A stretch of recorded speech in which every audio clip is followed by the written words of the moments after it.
Alright, so usapan natin to kasi mukhang marami na naman nagtatanong. No?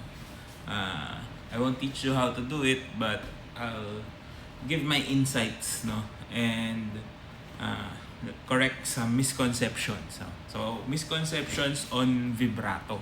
No? Kasi marami akong naririnig sa mga self-taught and mga beginners about vibrato and how they think it works and how they understand the explanation of others. No, may iba na nanonood daw sila ng mga videos ng professionals and yung pagkakaintindi nila would be somewhat ganito, ganyan.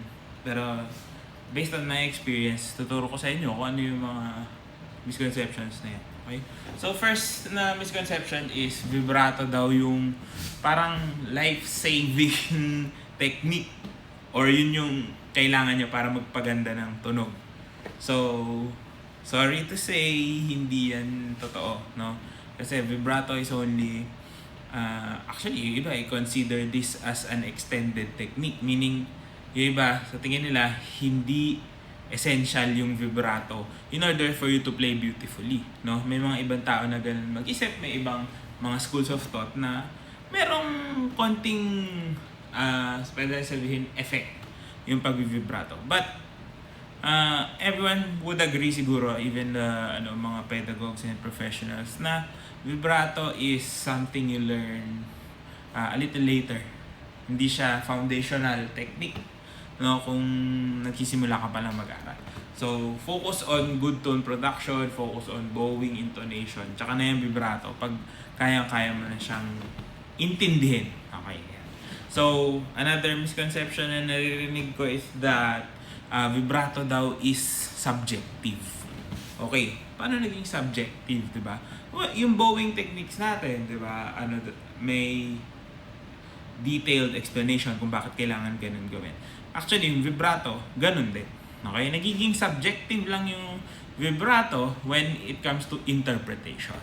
Pero technique-wise, it's very solid. It's also objective. In a way, may principles behind it kung bakit siya ginagawa and paano siya na ituturo ng tama. Kaya hindi natin pwede sabihin to each his own lang. No? So I'm not saying na isa lang ang technique sa pagtuturo ng vibrato. It's the same with bowing, the same with tone production, 'di ba? Maraming ways to come up with the proper sound or form. Pero yung principle nila iisa lang. Yun yung natin, no? Kailangan natin intindihin. So, marami kasing sa totoo lang, no, wala naman masyadong nagtuturo ng vibrato kahit sa mga students na nag-aaral, di ba? Kaya once na nakagraduate sila, for example, tapos dumating na sila sa point na tuturuan nila yung student nila ng vibrato, parang hindi nila alam kung saan magsisimula. Kasi hindi siya set in stone kung paano ba talaga siya sa tinuturo. But, meron talagang principles behind it. Okay?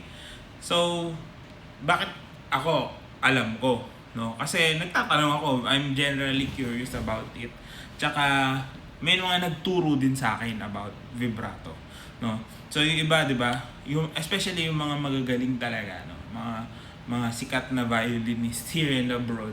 Talagang yung iba, parang sabi na, ang galing ng vibrato nila. No? Kasi nga, yung vibrato nila, perfected nila yung technique. Okay?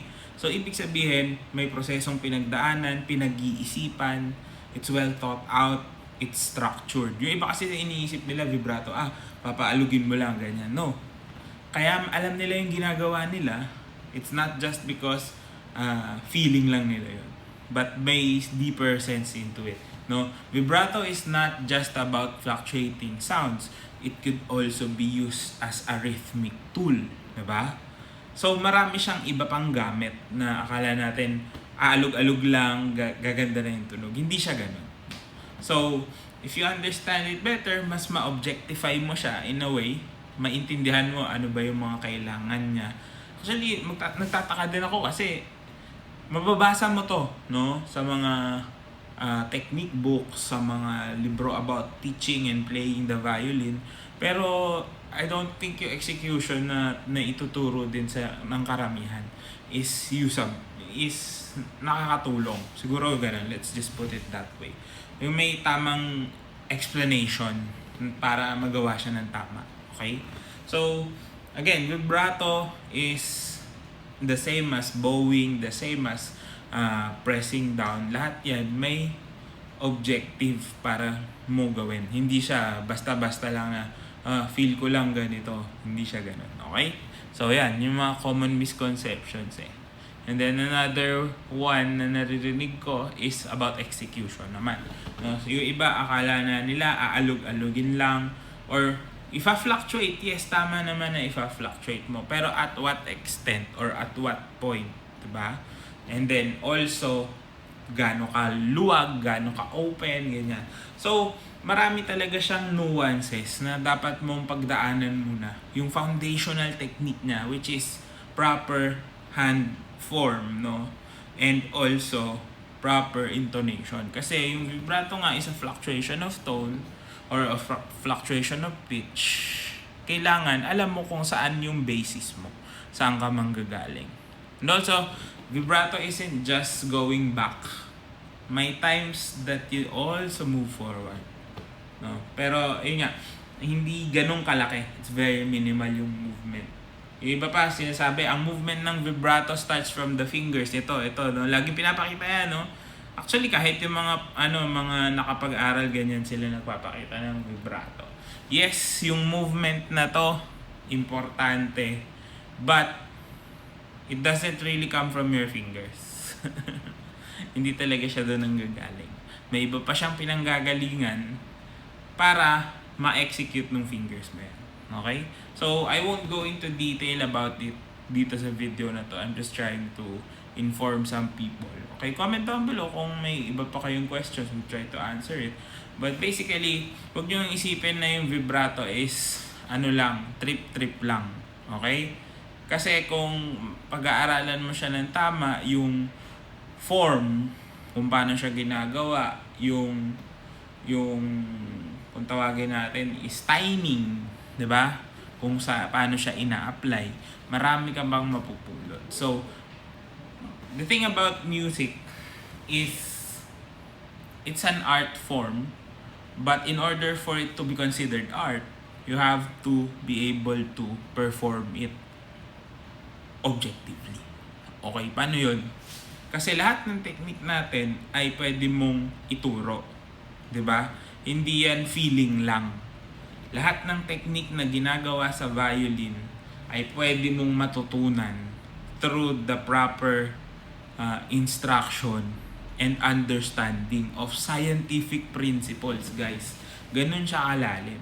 Yung art comes in later kasi art is expression, your interpretation, no? Kung hindi maayos ang technique mo, kung hindi mo alam paano gamitin yung mga daliri mo, yung kamay mo, hindi mo mapapalabas yung ganda ng music. So music requires you to be a good scientist. Ganun na lang natin ilagay, no? Kasi kapag naiintindihan mo paano gumalaw, paano magpatunog, dun mo mapapalabas yung tunay niyang ganda.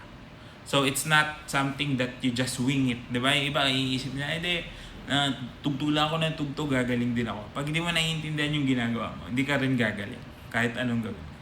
So, the same with vibrato. Again, it's not something na, ganito lang, alugin mo lang, okay na.